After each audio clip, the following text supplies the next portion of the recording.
During our anniversary dinner at the restaurant she selected, my fiancé went to the restroom. While passing by to grab more wine, I overheard her on the phone in the hallway. She was on speaker, laughing, and said, "This guy actually believes I love him. He's so needy he already gave me his mom's ring, which I found out is worth $50,000. After the wedding, I'll take everything from him like we discussed." I felt a cold grin creep across my face as I plotted her downfall. 10 days later, her entire life fell apart. My phone buzzed with 73 missed calls. I decided to share my feelings because I couldn't sleep, fueled by pure anger. If you've ever been played for a fool, you'll understand why I can't let this slide. I'm not even sure if I want advice or just a place to vent, but here's how my anniversary dinner turned into the worst 10 days of her life, not mine. So, Sarah and I had been together for 3 years and engaged for about 8 months. We met at a silent auction for an animal shelter, which was random. I attended because my mom insisted, being a huge fan of rescue dogs. She has 4 now. Sarah was there with a friend who canceled last minute, and we ended up bidding against each other for an ugly signed guitar. We started talking, and it just flowed from there. I always thought it was a strange way to meet, but it was funny, and she was really into it. Fast forward to living together and planning our wedding. I gave her my mom's ring, which is a significant gesture in my family. My mom is very sentimental about it, and I was too. I genuinely thought Sarah was the one, but recently she's been acting strangely. Not cheating, just odd. She picks fights over trivial things, gets defensive about finances, and is always on her phone but claims I'm the one being shady when I ask. I figured it was just wedding stress, given her family dynamics and my mom's personality. When our anniversary came, she was excited about a new restaurant downtown, a change from our usual spot. She was thrilled to try it, and I just wanted a relaxing evening, so I went along with it. She dressed up while I wore a decent shirt, and we took an Uber over. The atmosphere felt off right away. The restaurant was nearly empty, which was odd for a place that supposedly had long waits for tables. She seemed unfazed, constantly checking her phone and flipping it face down when I looked her way. I asked if everything was all right, and she said she was just waiting for a text from her sister about wedding details. I didn't press further. Dinner was okay, but she seemed distant, chatting only about wedding plans, her family, or a trip she wanted after the honeymoon. I attempted to lighten the mood with jokes, but she wasn't having it. At one point, she left for the restroom, leaving her phone on the table. I considered pouring more wine to salvage the evening. As I walked toward the bar, I overheard her voice, not in the restroom but in the hallway on the phone, laughing. I didn't mean to eavesdrop, but her voice echoed. I caught her saying, "This guy really thinks I love him. He's so needy he already gave me his mom's ring, appraised at $50,000. After the wedding, I'll take everything from him as planned."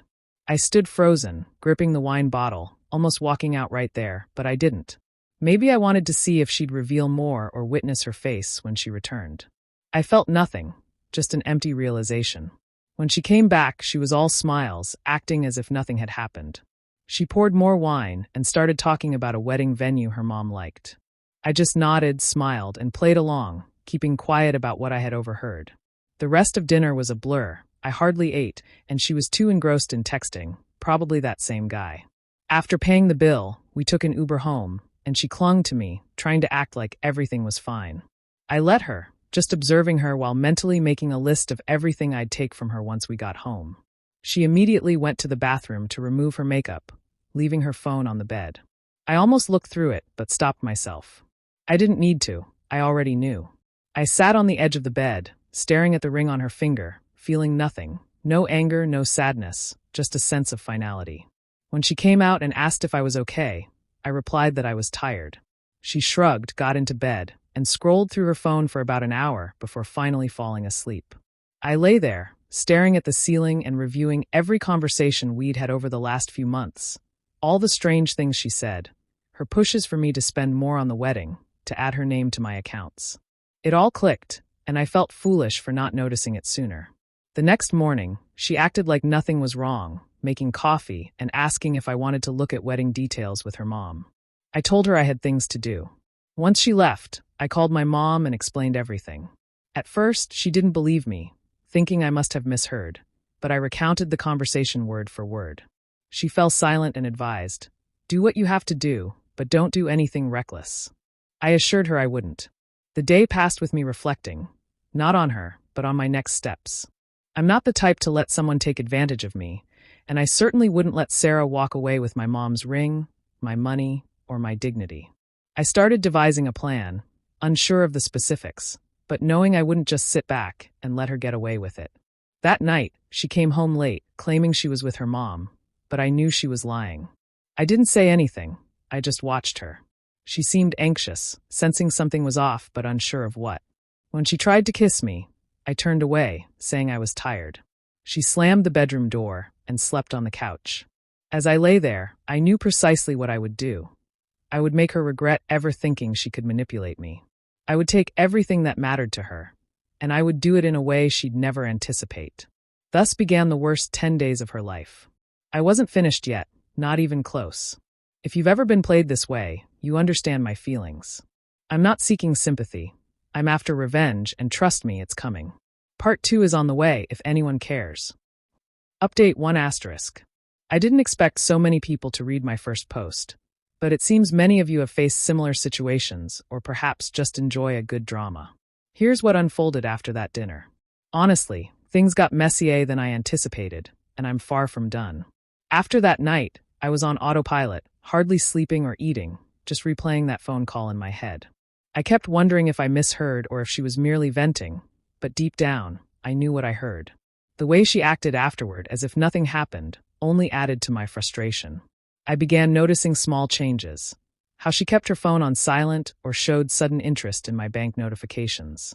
She asked if I had been paid yet, but played it off as planning the honeymoon. I just nodded and let her ramble. I started taking action. First, I reviewed our shared accounts, including our joint bank account and credit card, even the wedding spreadsheet she created on Google Drive. I didn't change anything initially. I just observed. I discovered she had been shifting money around, making small deposits into a separate savings account I didn't know existed.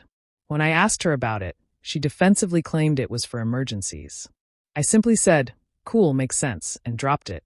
I called my mom again, telling her I wasn't letting this slide. She was angry but also worried I might act recklessly, reminding me to be smart and not let Sarah take advantage of me. My mom has always been tough yet fair. She said, "If you're going to do this, do it right. Don't let her keep the ring." I promised I wouldn't. I started with the wedding arrangements. The venue deposit was in my name, so I called and canceled it. They were annoyed, but I managed to get most of the deposit back, minus a small fee. I didn't inform Sarah. I wanted to see how long it took her to notice. I also contacted the caterer and florist, putting everything on hold without informing her. Next, I went to the bank and withdrew most of the money from our joint account, leaving just enough to avoid suspicion. I also removed my name from the credit card she used and ordered a new one for myself, staying silent about it all. She began to act strangely, asking if I had seen any emails from the venue and expressing concern when she hadn't received updates. I suggested she check her spam folder. She became annoyed, stating she would call them herself, and I simply shrugged. When she tried to use the credit card at Target and it was declined, she came home furious, slamming her bag on the counter and accusing me of forgetting to pay the bill. I said, "Must be a glitch, I'll call the bank." She retreated to the bedroom, and I began dropping hints. Nothing too obvious, just small comments about the wedding, the ring, and whether she had spoken to her friends lately. She seemed to sense I was being weird and asked if I was okay. I just smiled and replied, "Never better." Her mom texted me, wanting to discuss the seating chart for brunch. I said I was busy. Sarah got upset, claiming her family thought I wasn't invested in the wedding. I responded that maybe they should talk to her about that. She rolled her eyes and returned to her phone. One night, she came home late, claiming she was with her sister. I knew she was lying because her sister had posted a story from a bar across town, and Sarah wasn't in it. I asked if she had fun, and she said it was fine but she was tired. She went to shower and left her phone on the table. I picked it up, checking if it was locked, and she had changed her passcode. I put it back down. The next morning, she was in a mood, asking if I was upset with her and saying I had been distant. I told her I was just stressed about money. She suggested postponing the wedding until things calmed down. I agreed, which surprised her. She then mentioned that we had already paid for everything and should go through with it. I said I'd think about it. I began receiving texts from her friends, asking if everything was all right. I replied that I was busy. One of her friends, Shirley, who often meddled, texted me late one night, asking if Sarah had been acting strangely. I said, "Not really, just wedding stress," and she offered help, but I declined, saying I was fine. Sarah grew more desperate, trying to access my phone to check something for the registry. I told her to use her own phone. She became angry and tried to grab mine, but I pulled it away. When she slapped my arm, I just stared at her, and she backed off, apologizing and saying she was stressed. I told her not to touch me, and she stormed off, slamming the bathroom door. I started sleeping on the couch, and she attempted to talk to me, insisting we needed to work things out. I told her I needed space. She cried, claiming I was being cruel, and I replied, "You don't know the half of it." She didn't understand, continuing to cry. Her mom called, worried about me. I said I was fine, just tired. She suggested a break, and I agreed. I began packing my important belongings, taking the ring back while she slept and placing it in my mom's safe. I changed the locks on my apartment as a precaution and informed the building manager not to let anyone in without me present. Sarah tried to use the joint account for an online purchase, but it was declined. Furious, she came home, threw her phone against the wall, and yelled at me, claiming I was ruining everything. I replied, "You did that yourself." She attempted to slap me again, but I blocked her arm. She stormed out, slamming the door so hard that a picture frame fell off the wall. I called my mom to update her on what happened, and she advised me to do what I felt was necessary, but to be cautious. I assured her I would. The following day, Sarah's sister arrived at my door, saying Sarah was freaking out and asking if I knew what was happening. I told her to ask Sarah. She got angry, calling me a jerk, but I just closed the door. I began receiving calls from the venue, caterer, and florist, all wanting to know what was happening. I told them the wedding was on hold and to deal with me, not Sarah. They expressed concern about losing patience. That night, Sarah came home, trying to act as if nothing had happened. She asked if I wanted to watch a movie, and I said no. She sat on the couch beside me, attempting to hold my hand, but I pulled away. She slammed the coffee table, exclaiming that I was being impossible. I replied, "You have no idea." She began texting her friends, and I could see her typing furiously. I received a message from Shirley, asking if I was okay. I replied, "I'm fine, just tired of the drama." She offered to help if needed, but I said I was good. I started compiling a list of everything Sarah owed me: money, time, respect. I refused to let her walk away with anything. I researched small claims court, knowing I wasn't playing around. The tension in the apartment was unbearable.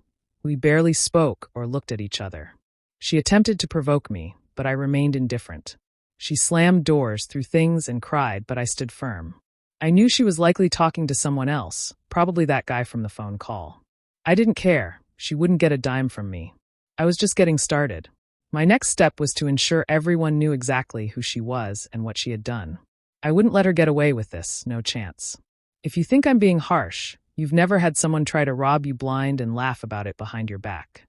I'm not the villain here. I'm just done being the nice guy. Part 3 is coming soon. Trust me, it gets even messier. Update 2 asterisk. If you read the last part, you know I was done with Sarah, but honestly, I wanted her to feel the consequences. I didn't want a quiet breakup where she could spin a tale about how I was the problem. I couldn't let that happen after what she said about me, my mom's ring, and her plans to take everything from me. The morning after our dinner confrontation, I woke up to around 30 missed calls, numerous texts, and even a few emails from her and her mom.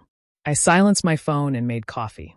It felt unnaturally quiet in the apartment, knowing she was outside losing her mind. The first sign things were about to escalate was when I saw her post a vague quote about betrayal on her story, accompanied by a black screen. Then I received a message from Shirley, who was managing our wedding group chat, asking if I was okay and if the wedding was indeed off. I replied, "Yeah, it's off."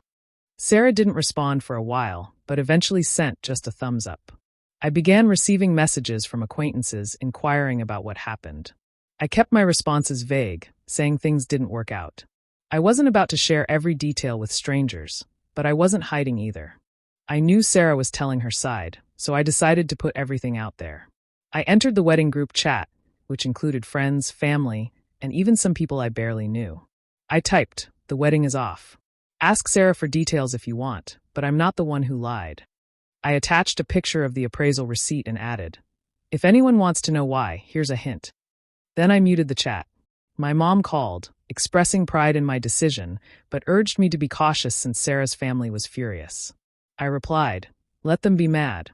She warned me not to do anything reckless, and I reminded her, "I'm not the one who tried to scam someone out of $50,000. Later that day, Sarah showed up at my building, banging on the door and yelling for me to come out. The building manager called me, stating she was causing a scene. I told him to call her a cab and send her home. She continued calling, leaving a mix of voicemails, some crying, some screaming, and some silent. I ignored them. Her mom texted, accusing me of ruining Sarah's life and saying I should be ashamed. I replied, "Maybe you should ask your daughter what she said about me on the phone." She didn't respond. I received calls from the venue, caterer, and florist, all wanting updates. I told them the wedding was canceled and sent them the cancellation emails, ensuring to get most of the deposits back, minus some fees, and kept everything documented. I sent Sarah a message detailing the costs, stating she owed me half. I warned her that if she didn't pay, I would take her to small claims court. She responded with a lengthy text about how heartless I was and how I ruined her life. I simply replied, "Pay your share." As time went on, some of her friends began to distance themselves. Shirley texted me, expressing her sorrow and ignorance about Sarah's true nature. I told her it was fine and to stay out of it. A few other friends blocked me, but I wasn't concerned. My friends were supportive, sending memes and assuring me I dodged a bullet. When Sarah attempted to collect her belongings from my apartment, I told her to have her sister come. Her sister arrived, grabbed a few bags, barely spoke, and I handed her the items before closing the door. And that was that. The next few days were a blur of calls, texts, and uncomfortable encounters. Sarah's dad called to apologize for how things turned out. I told him it wasn't his fault, but he should talk to Sarah. He sighed and hung up. A few days later, I spotted Sarah at the grocery store. She approached me, but I walked away. She followed me to the parking lot, yelling that I ruined her life and threatened to tell everyone I was abusive. I just replied, "Go ahead, see who believes you." She attempted to slap me, but I stepped back and she missed. She screamed, slammed her car door, and sped off. My mom invited me over for dinner, suggesting I move on, but she was pleased I stood my ground. She said, "You did what you had to do." I nodded, acknowledging that I still felt a mix of emotions. Satisfaction from standing up for myself, but also disappointment at how things had spiraled out of control. A week later, I received a letter from Sarah's lawyer, claiming emotional distress and demanding the return of the ring. I just forwarded it to my mom, who chuckled and said, "Let them try." The ring remained secure in my mom's safe, and I felt a sense of relief knowing I had it protected. The group chat for the wedding had turned silent. No one was talking, and I noticed a couple of people unfollowing me on social media. But I wasn't interested in winning a popularity contest. I just wanted my life back. Sarah, on the other hand, was desperately trying to gather support, but it wasn't working. Her family was embarrassed, her friends were tired of the drama, and she found herself increasingly isolated. I heard from Shirley that Sarah had been staying with her parents and rarely left the house. I didn't feel sorry for her. She had brought this on herself. I decided to get out more, reconnect with old friends, and just try to regain a sense of normalcy. I played some pickup basketball and enjoyed the freedom of not having to worry about the chaos Sarah had created. It was strange, but I felt lighter. Not completely happy, but certainly not weighed down by the burden of the relationship. I knew some people might say I went too far, but honestly, after what she tried to do, I didn't care. I wasn't about to let anyone take advantage of me again. I wanted to ensure she understood the consequences of her actions, and I didn't have to stoop to her level. I just let the truth speak for itself. As the days passed, I focused on moving forward. I was healing, but I knew I wasn't entirely over it yet. Each day brought me closer to feeling whole again. I kept reminding myself that I wasn't broken. I was simply in the process of rebuilding. If you ever find yourself in a similar situation, remember to stand your ground. Don't let anyone convince you to just walk away. Sometimes, it's necessary to assert yourself and show that you won't be messed with. I'm not saying that revenge will fix everything, but it certainly felt good to reclaim my power. So that's it. 10 days, 73 missed calls, and one ex-fiancée who thought she could play me. I'm not healed, but I'm moving on, taking it one day at a time. Thank you for taking the time to read my story. I hope no one else has to go through something like this. But if you do, remember that you have the strength to stand up for yourself.